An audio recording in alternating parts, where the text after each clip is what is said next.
only 6 years old when I wrote my first song, and I wrote my first 3 songs on my dad's old guitar. I was short when I was 6, and I'm still short, and so the guitar couldn't fit naturally the way a guitar is supposed to be played, so I had to lay it flat on my lap. But I had learned a few chords from one of my older brothers, and I was able to write the music on the guitar, and the lyrics came from, actually it couldn't have been from experience, because my first song was called Sad Feeling, about a girl that had left and broke my heart.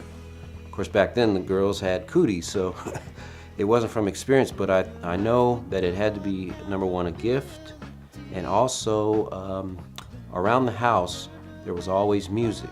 My mom would play her favorite classical and also pop artists like Johnny Mathis in the day, Johnny Mathis and Nat King Cole, people like that.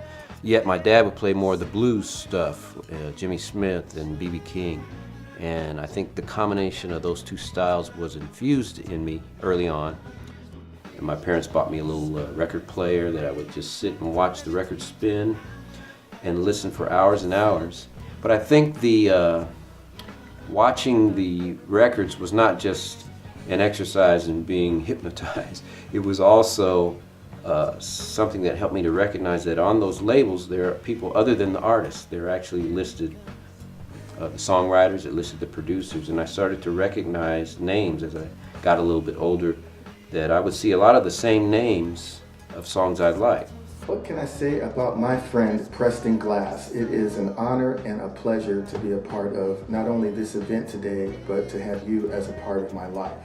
I've loved your music for many, many years, from all the work you've done, from Narda Michael Walden and my girl Angela Bofield, to all the wonderful Philly soul music and Phyllis Hyman and everything.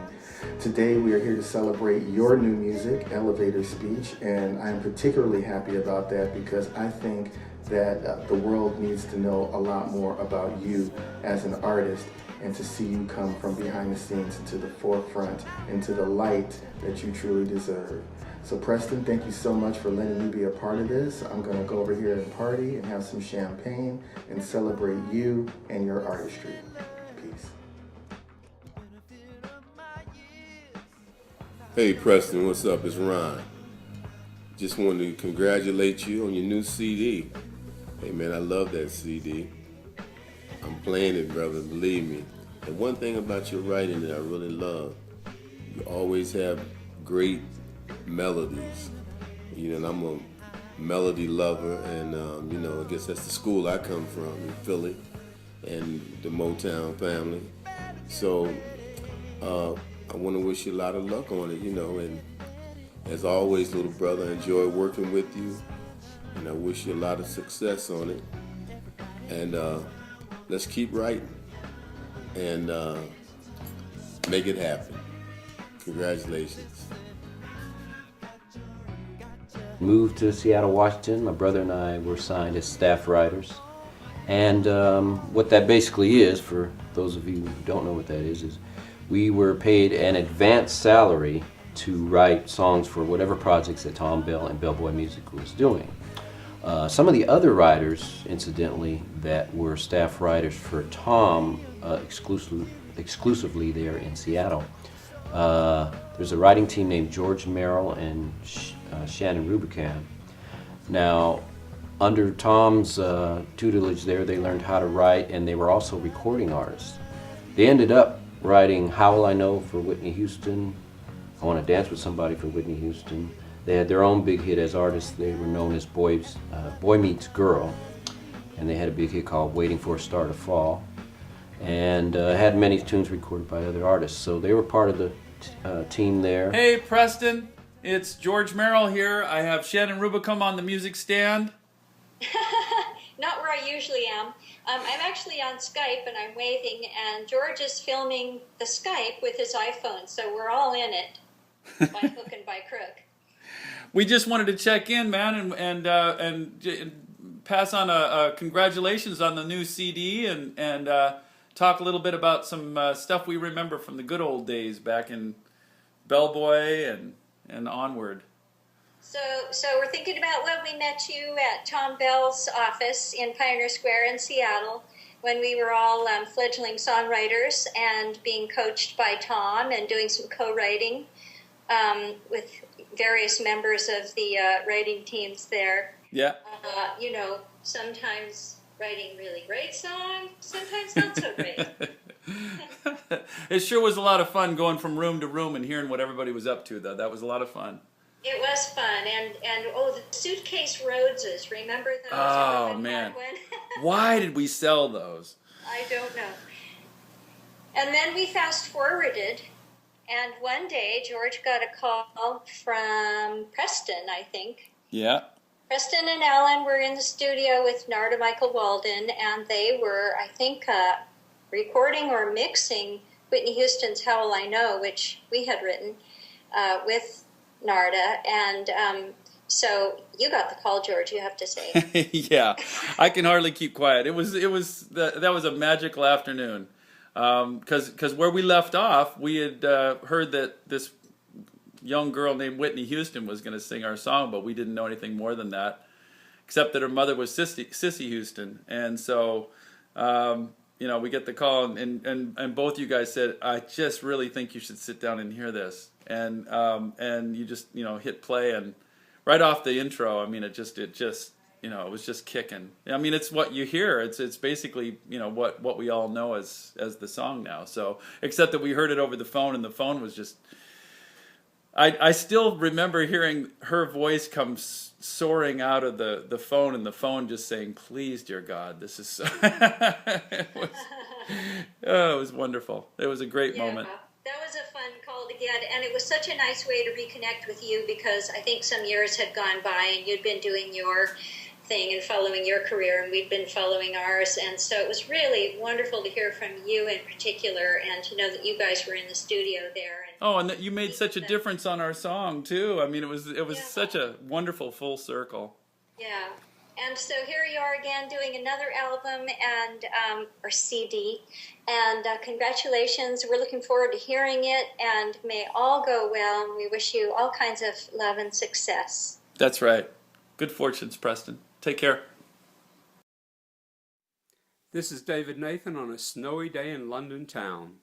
Preston Glass, what can I say? An amazing music man, a brilliant producer, an exceptional songwriter, a soulful and skillful musician.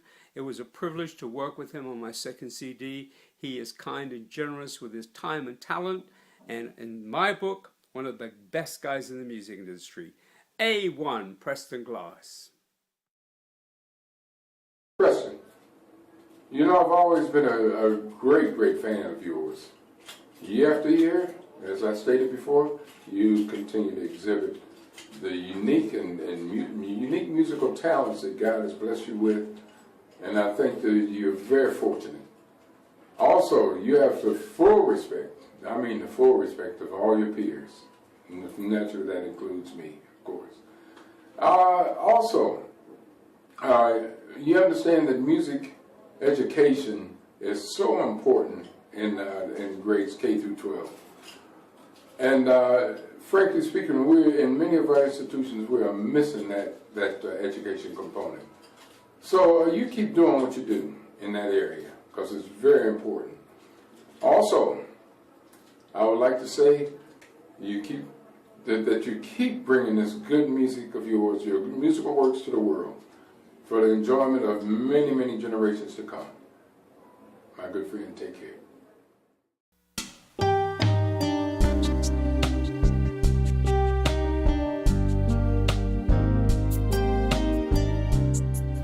In my travels in writing songs, I've been asked, well, how do you go about writing a song? And while it may vary sometimes, I do have, I guess you would say, a formula that I use maybe 90% of the time. And a lot of times I start out with a song title. In fact, I have a file maybe of about 20,000 song titles. I can't even tell you how many. But I will draw off of those titles that I've collected over the years, or I might just come up with something, or a person I meet might say something at a restaurant and I'll jot it down as a title. My wife is been good for that. She comes up with a lot of titles unknowingly, and then says, "Hey, I should get my name on that." And I'll say, "Well, you get all the money anyway." So, but the title thing, it helps me to then think of what the lyric will be about. Because if you have a title like "Same Tears, Different Pillow," okay, the person might go, "Wow, what is that going to be about?" And that title came because I was trying to come up with something like, well, this person singing the song had someone leave, and they thought, well, you know what? To get over that person, I'll just get another person, and everything will work out fine. But then when they got with that person, and maybe even the one after that, and maybe the one after that, they saw they still were really in love with that first person. So it's really, even though they're on a different pillow, they still had the same tears for that first person. Your sweet love, no sense in me denying. Bring back your sweet love. Please rescue me from crying. Same tears, different pillow. End up crying with somebody else. Same tears, different pillow. A new love doesn't seem to help. Oh, same tears, different pillow. So I started sending some demos out while I was working with Bellboy Music, tunes that Tom Bell didn't use, to some of my other favorite producers, just trying to get more of my songs out there. And a producer named Narda Micah Walden, who was known as an artist and a world-class drummer, was starting to really make a name for himself as a producer, producing people at that time like Stacey Lattisaw, himself, Angela Bofill. So he heard my demo and asked if he could produce one of the songs on there that was written by Alan Glass and myself, called Spotlight. And he did that on Stacey Lattisaw's second album. And from that relationship with Narda doing my tune, I started sending him more things. And he said, "Why don't you come on up and we can maybe collaborate up in the San Francisco area." Then some of the big name artists started noticing those productions that Narda was doing. People like Aretha Franklin, and under Clive Davis, who of course is legendary now as an executive, and Arista Records, they asked Narda to produce Aretha's follow-up album to the stuff that Luther Vandross was doing.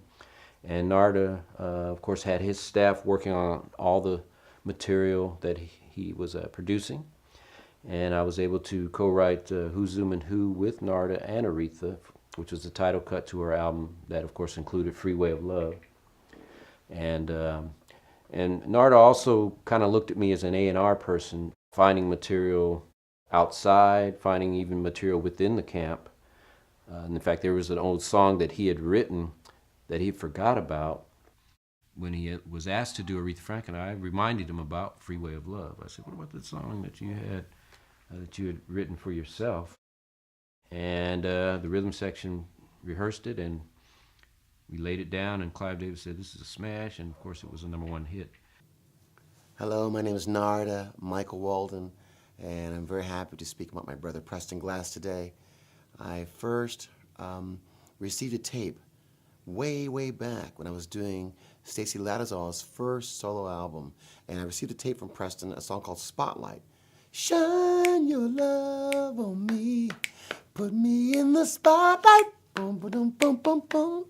Let me be the only one you see. Keep me in the spotlight. Boom, dun, dun, dun, dun. I like the song. We cut on the first or second. Maybe the second Stacey Lattisaw album, which had to come out and be working on maybe 80, 79, 80, somewhere back there. So I was really brought to his consciousness. And then I found out that he worked with Tom Bell. Now, Tom Bell is a monster producer. and I did Delphonics and Stylistics and many, many great people. So Preston came out of Seattle, out of that camp. And he came down to San Francisco to come meet with me. And I hit it off with him because he's a true music lover, writes constantly, has a lot of, passion about music. And I then made him part of my camp. Dave Rubinson was there, Greg DeJoven, our management. We all embraced Preston. And actually had him move down here to work with me right away because he just had a gift that we loved. And I'm very happy about that because, for example, once Preston was around, that he could say things like to me, he could say, remember that song you composed called Freeway of Love for your own album? I said, yeah. He said, well, why don't we take that song and flip it for Aretha Franklin? I go, wow, great idea. I would have never thought of that. So we did. We took Freeway of Love, something for myself, flipped it, recut it for Aretha Franklin, put Aretha on it, smash. Who's Zooming Who? When I got the idea to make a song like What's Love Got to Do With It by Tina Turner, brought Preston to help me write a lyric to a track idea called Who's Zooming Who, based on the idea of Aretha. I said, Aretha, what do you do at night? On a telephone call. What do you do at night? She goes, well, maybe I go out at night and I see a guy in the corner of a nightclub. Maybe he's looking at me. Maybe I'm looking at him. Maybe it's like, who's zooming who? Now, he thinks he's got me, but the fish jumps off the hook. I was like, whoa, I'm kind of writing all this stuff down. So I go to Preston, I say, Preston, Rita says she gets a feeling of who's zooming who in a nightclub. Like she looks at someone, they look at her, it's who's zooming who. But when the guy thinks he's got her, she jumps off the hook, the fish jumps off the hook. So we put all this together on the kind of vibe like Tina Turner would do, What's Love Got to Do With It? That's how our minds work. We take a little of this, a little of that, put it all together, bam. So he's really, really a gifted individual, human being. Then, for example, I say, Preston, just write me songs. So he'll give me like 5, 7, 8 songs, pow, like that. So then I sit down on my Sunday, I listen to all the songs, and then there's another great song called We Don't Have to Take Our Clothes Off to Have a Good Time. Oh no, we can dance and party all night and drink some cherry wine. Oh, na na na na na na na na na na na na na na na. Happy music. He's really good at knowing how to tap those buttons that make us feel things. So he's got a gift for that. Then he said, well, I want to produce some stuff. So we got Kenny G in here. Kenny was on night shift with Preston Glass making Kenny G music, which has exploded all over the world, duo tones. So you see, we've had a lot of success with Preston Glass. Then, look at Whitney Houston. Preston helped me cut a lot of my stuff with Whitney Houston, the second album of Whitney Houston's. In particular, songs like Where Do Broken Hearts Go? And I love bells, so Preston put the bells, little vibes, those type of things. Even a Freeway Love, bling, bling, bling, bling, bling, bling, the vibes, those little bell sounds. I love when he brings that to my life. So, angelic, sweet, a kindness, a humility. Preston exudes these qualities, and this is why we love him. He's part of our family, and we're very excited. We celebrate his new album. So, Preston, congratulations to you. I know this album that you just made is all self-contained, produced, written, everything performed, like Prince's first album. You're doing that now, which is fantastic. So God bless you on that, and have tremendous success for you. And we're still young and sexy. So we'll stay together for a long, long time to come, making many more hits. And I wish you nothing but love. And to Gina, your better half, she's the life of the party. She's the soul. She's the sweetness. She's caring. She's the mother energy. And we love her. So God bless you, Preston Glass, and your family, Alan, your parents who raised you right, your grandparents and their love of music and their, entertainment. They were great singers. They were great performers. You have all that inside of you. And to your grandchildren who you're raising up, I want to really give you a lot of love for the family love you give and the guidance you give to your family. And I consider myself part of your family, and you give me guidance. So God bless you. You're a Capricorn. You're strong. You're powerful. You're beautiful. You're beloved by all. Rebe Jackson, the Jackson people. Everyone loves you. Anyone who knows you loves you. Just know that. And here I am on this beautiful day speaking with Marc about you, and very honored. And I send you love from Whitney. Whitney would want you to feel the love on this day. God bless you and love you. Such a boom to my career to be working with Aretha Franklin, the Queen of Soul, and to have her co-write a song with me, and she ended up doing 6 of my songs, and Aretha Franklin, of course. Rolling Stone named her as the #1 vocalist of all time. So it was a boom to my career. People started noticing my songwriting, my session playing, and they even kind of saw that I was helping to arrange a lot of these tracks, to where I started getting some calls. In fact, Arista Records, which also had people like Whitney Houston, who I ended up writing for, and other great artists. They had an artist named Kenny G, who they just couldn't get off the ground. In fact, they were thinking of dropping Kenny. They said, let's give him one more shot. And I guess they saw that, well, maybe Kenny, maybe Narda would be too big of a producer, too big of a budget for what we have for Kenny, but maybe this guy under Narda might be willing to do it. And me being from Seattle, or working in Seattle, and where I originally met Kenny, Kenny knew who I was, so we were able to agree on doing an album, one last album for Arista.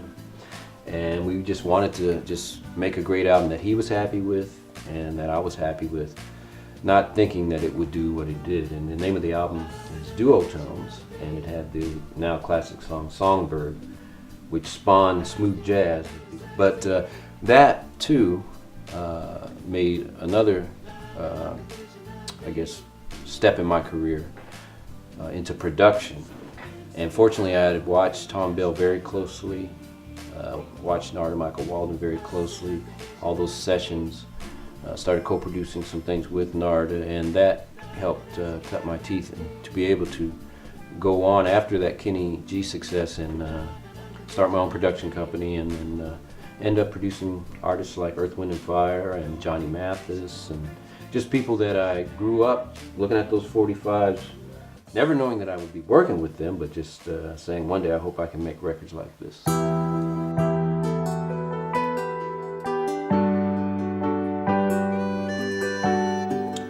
I love writing lyrics and taking words and painting pictures with them, because a word does evoke emotion in people, and manipulating the word many different ways can really actually change lives.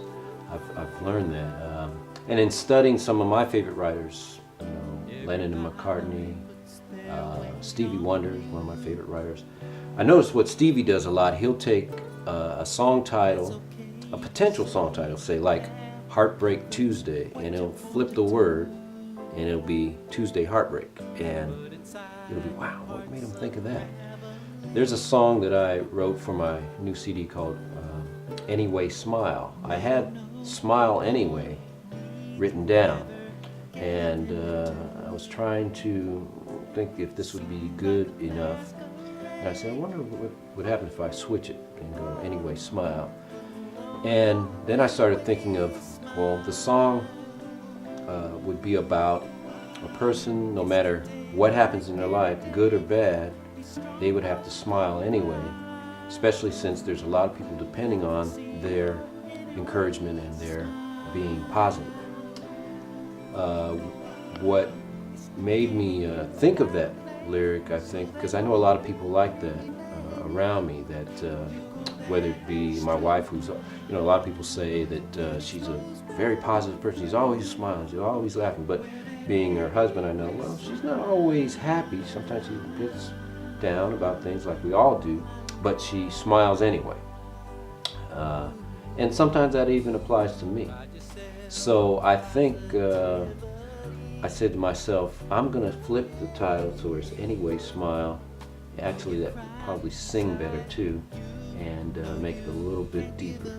This song is kind of about how we have to show the positive side just for the sake of those that are depending on us, but at the same time inside we might need that encouragement from others. Really needs a shoulder most, but you keep up the charade. Oh, putting on your anyway smile. Wow. Kiss the days like any day. Be strong.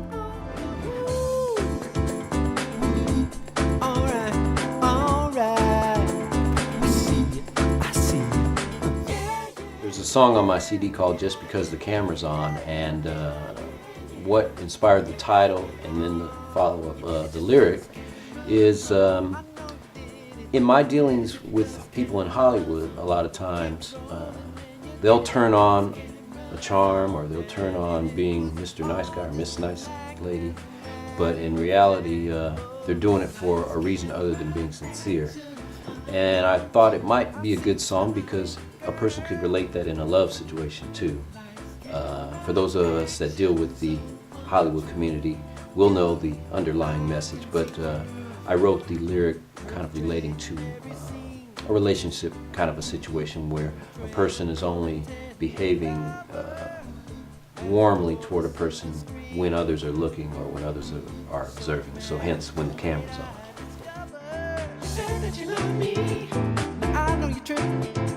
But your passion and kisses was part of the script. Oh, take your son, now show me just in time. There's no love without a rehearsed line. You did it just because the camera's on. I know you did it. Juicy, the juicy stuff. If you were to ask me, well, how should I listen to this album? What would you suggest? I would suggest actually getting in your car, putting on the CD, and going on your favorite drive. Whether it's a drive down a country highway or down to the beach, or if you happen to have a drop the top down and just let your hair, if you have any hair, flow and enjoy the music. I actually listen to my favorite albums that way, so I hope you listen to Elevator Speech that way. The juicy stuff, no games, I've had enough. Time is wasting, let's get to it. Many people in my life have encouraged me, and I want to say a heartfelt thank you to all those. Some that are still here, some that have passed away. My mom being first and foremost. Of course, musically she always encouraged me, whether it was playing something around the house on the record player or playing the piano, or even directly saying, I like that song, that's beautiful. My dad as well was a big encouragement, my older brothers, and also I'd like to say that many people along the way were very encouraging in the music community. I had many musical mentors. There's so many of you, whether it's songwriters, producers, musicians, engineers. My vocal choir teacher in high school was very encouraging. Of course, Tom Bell gave me my start as a songwriter on salary. And Narda Michael Walden took a young man that was ambitious and gave support to and really nurtured me. Maurice White from Earth, Wind & Fire, who a dear friend of ours and has written many songs with me. Must have written over 40 songs, but his wisdom about the career of music and how to have longevity in it. Many people along the way have encouraged me, and I just want to say thank you. I appreciate those moments and try to keep them in my mind and heart, because I know you can't get it back. You can't get back the time that you spent with these people. You can't get back the moments of learning about these things. And in fact, I have a song on my new CD, Elevator Speech, called You Can't Get It Back, which talks about both how you can't get back those moments, but also you can't get back those people that have passed away. So while they're here, really appreciate them, really show them that you love them. And there are people in my life that I really appreciate, that some are still here, some have passed away, but I know that those moments with those individuals are something that I'll always cherish, because you can't get it back. Let's get down to the juicy stuff. Stop all the surface fluff. Said you want my love, let's do it. Yes, down to the juicy stuff.